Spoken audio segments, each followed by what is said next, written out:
Need to talk about screwworms real fast because they're a fucking problem. And this is Trump's fault. Because I know you're on the Senate Agriculture. This converts wealth to Iranian rial, which has changed the numbers so we can have $1 trillion rial, which is $728,000. True. And beef prices are at an all-time high. There's new concern about the beef supply now with the discovery of that flesh-eating screwworm among cattle there in Texas. But what's being done to try to contain this new threat and really overall to keep these prices down? Yeah, Charlotte, well, we got this. We've been through this before. We eradicated the screwworm in 1960. Yeah. I wonder why it's back, dipshit. I wonder why it's back. And we'll talk about this. But this is another thing we can... Cute in the beginning, but it gets old really fast. And at some point, you got to say, it's your turn to deal with this. But the reality is a little bit more nuanced than that. To blame a single person, administration, or policy on the current screwworm outbreak is oversimplifying a very complicated problem. The screwworm fly lays eggs that when they hatch, they eventually turn into larvae that feed on flesh of livestock and sometimes humans for about 5 to 7 days. It can devastate our livestock and cost us hundreds of millions of dollars to contain. And this is not the blame of one person. This is an issue that's been spanning years across multiple countries, No, it's the Trump administration's fault. They have done nothing to stop administrations. There's various funding efforts that are needed in order to help contain this, including setting up sterile flying farms to stop the reproductive cycle of these flies because they produce thousands upon thousands of flies per one screwworm fly. And so instead of trying to blame one person or an administration on this issue, we really need to press people to say, hey, what are you going to do to contain this as quickly as possible? No, we need to blame Republicans for cutting the funding to research like that. Flesh-eating bugs are now plaguing our country. For basically the first time in 60 years, screwworm flies are popping up in farms across the American Southwest. As of now, there are a handful of confirmed cases in Texas and New Mexico. There will almost certainly be more.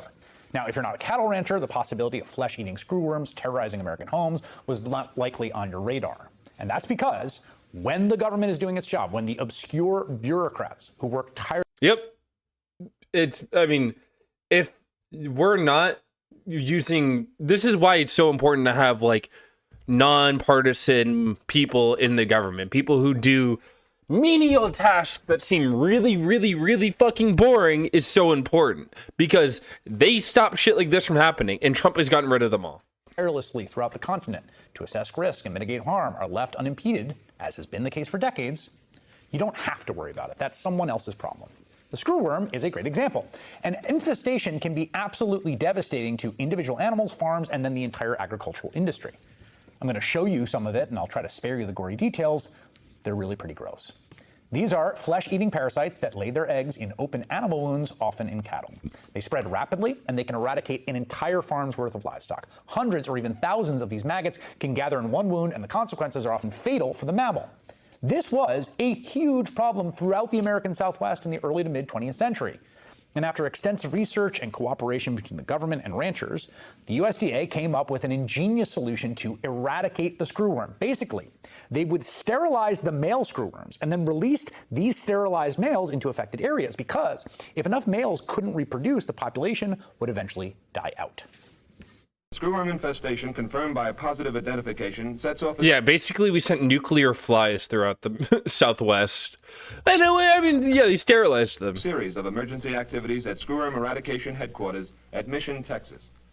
Here, millions of screwworm flies are being reared each day and made sexually sterile by exposure to gamma rays from radioactive cobalt.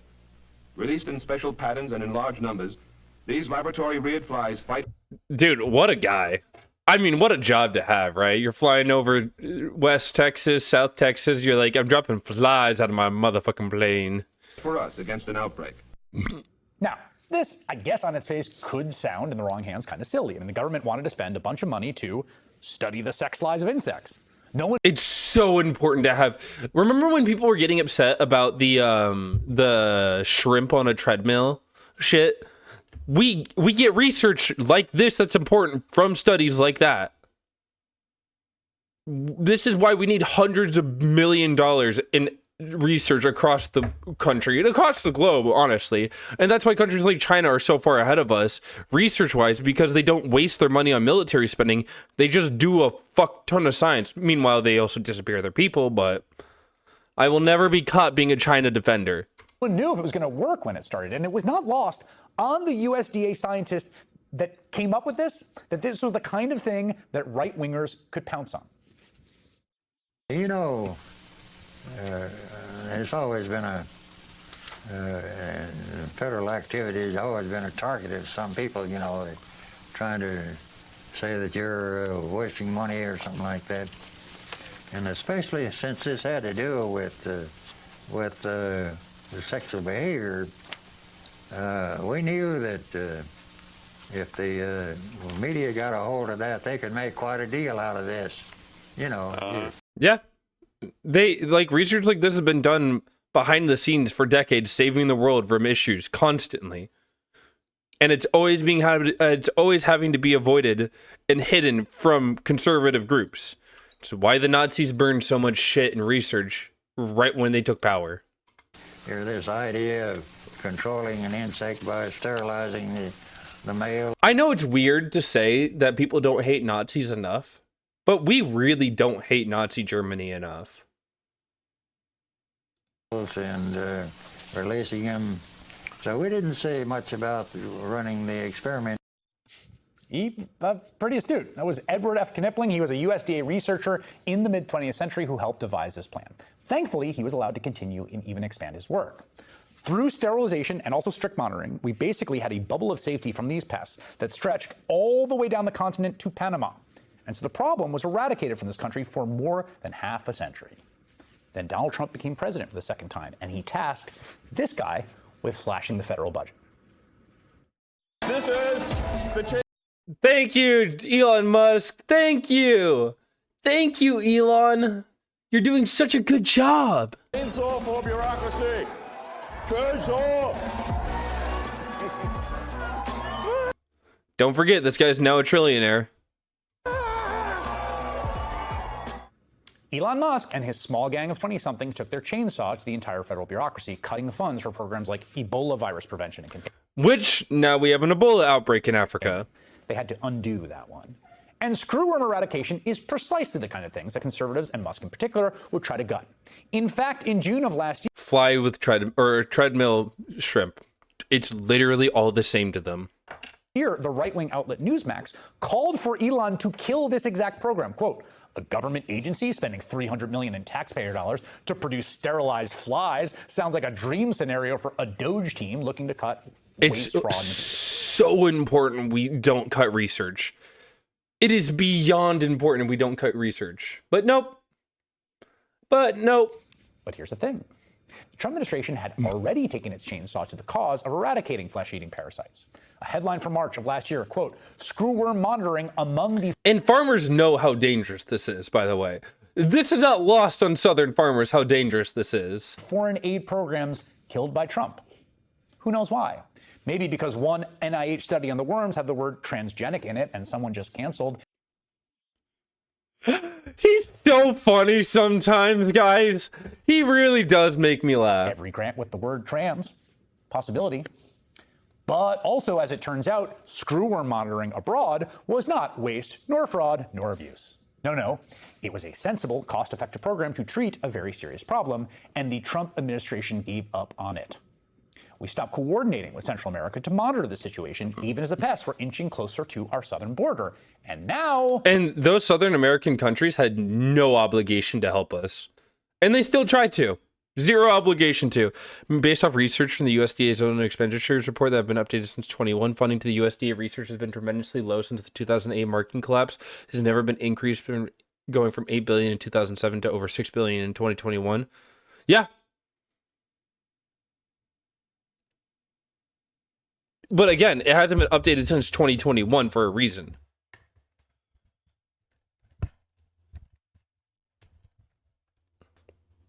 And Democrats are not at fault for this. Democrats need to be putting more money. We need to, Democrats need to stop letting this bullshit run around of, oh, we need to cut spending.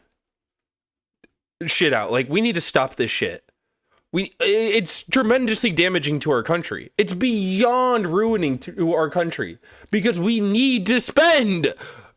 The world doesn't run for not spending. This is why we have taxes. Ladies and gentlemen, the flesh-eating bugs are here and terrorizing American farmers. And it is going to be your problem.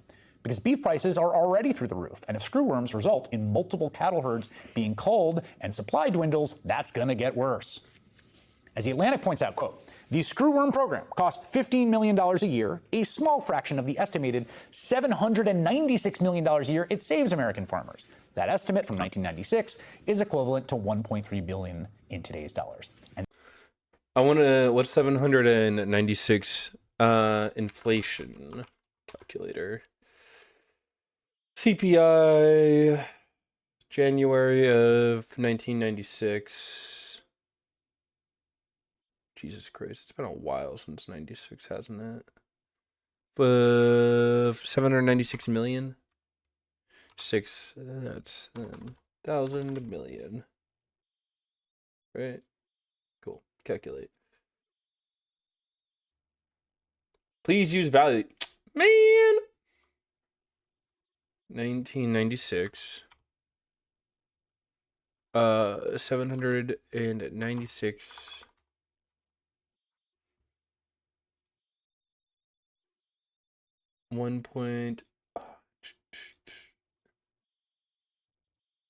Okay, 15 million. So that's 1.7 billion. 15 million. So we would spend 32 million to save 1.7 billion. And that article was from 2020. So actually, it's closer to 1.7 billion. Oh, he just now. That's billion with a B. Those costs will be transferred onto you at the grocery store. The outgoing Republican Texas Agricultural Commissioner has been screaming bloody hell about all this, basically telling farmers not to cooperate with the government's monitoring programs at all. So now Trump's Secretary of Agriculture, Brooke Rollins, is, ironically, fighting with him about it publicly. But it was her administration that cut the program to begin with. Meanwhile, one of the districts where this is happening does not even have an advocate in Washington. That's because Texas Republican Congressman Tony Gonzalez was forced to resign in disgrace earlier this year. You might remember he was having an affair with a staffer who subsequently died by suicide. Luckily, it shows the private sector's contribution to R&D is the same graph. It shows a steep increase in funding from private sector for food research and agricultural research has remained higher in public investment because the reporting for research and private sector agricultural research has been reported since 2013. Okay. Private sector contribution to research and development pales in comparison to what U.S. government research can do. All of our vaccines come from public research, from schools, from institutions, from the government. All our medicine, maybe a few exceptions. Private research does not happen without a definitive profit margin. And companies just don't care that much because they'll just charge you more. It is easier for them to charge you more and less of a risk to them than to spend money on research. In a gruesome and public fashion. Governor Greg Abbott has not yet scheduled a special election to replace him, so Gonzalez's former constituents are now stuck without representation. And the wolves, or should I say the worms, are at the door for Texas farmers. This is exactly the kind of problem. Yeah, they are, baby. A rift between the agriculture department. Here we go. We need to listen to these farmers. Again, farms should be owned by the government. And Texas's agriculture commissioner is intensifying over the federal response to the New World screwworm fly. The agriculture department says the deadly parasite has infected 3 calves and 1 goat in Texas. Another case has been confirmed.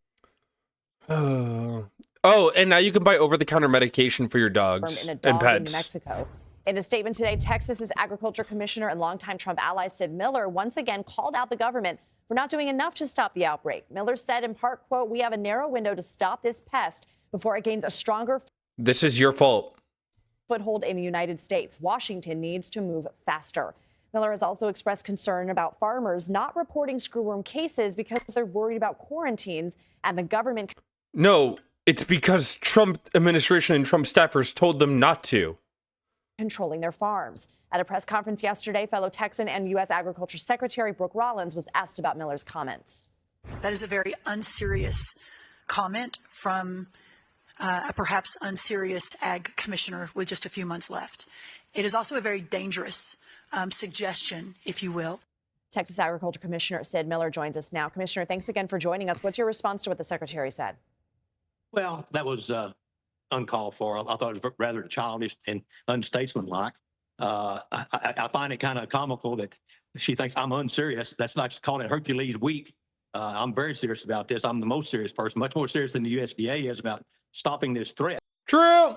And you still got, you're responsible for this, dude. So I'm putting everything I've got into it. My entire agency is ready to do this on our own if USDA decides that they don't want to move forward and stop this pest. We have the tools to stop it. We need to implement them and use them. So before we talk about why farmers than the USDA is about stopping this threat, our agency is ready. Farmers are also serious about this, why they're telling you they are. Let's talk about the solution that you propose.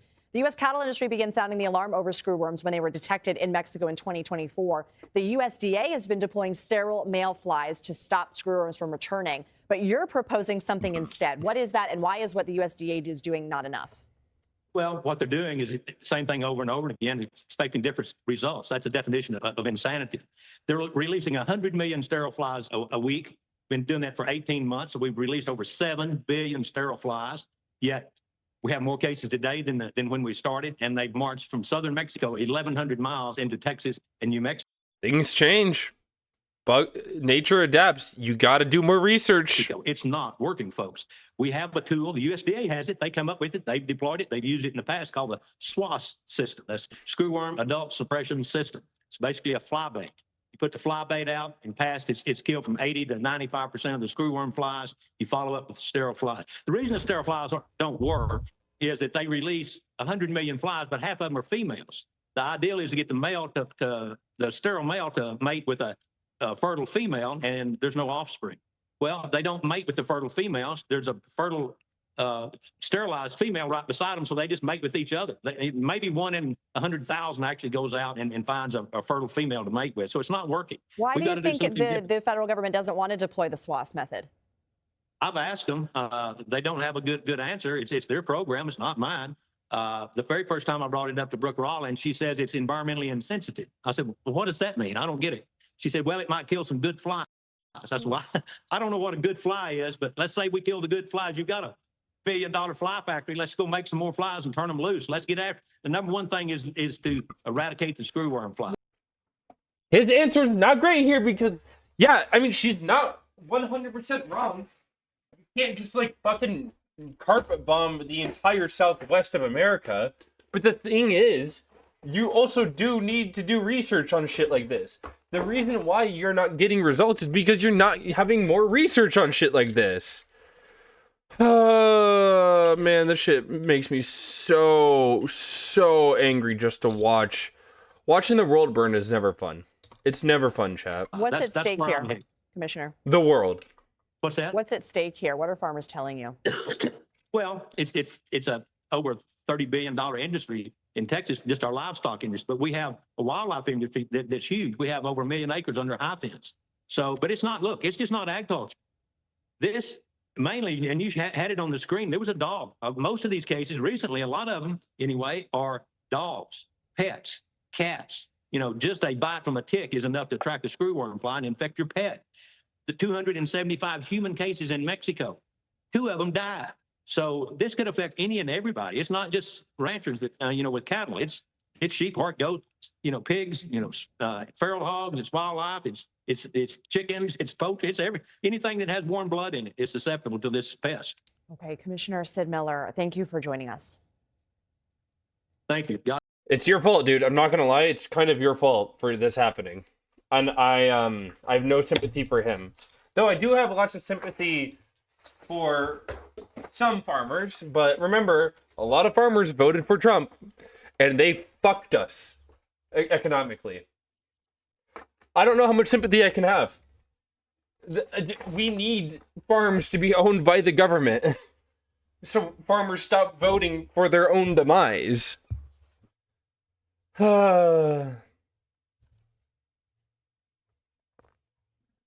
It's beyond frustrating to see this shit happen. Thank you, Trump. Thank you, Elon Musk. Thank you, guys. Thank you. The Republican Party is dooming the world.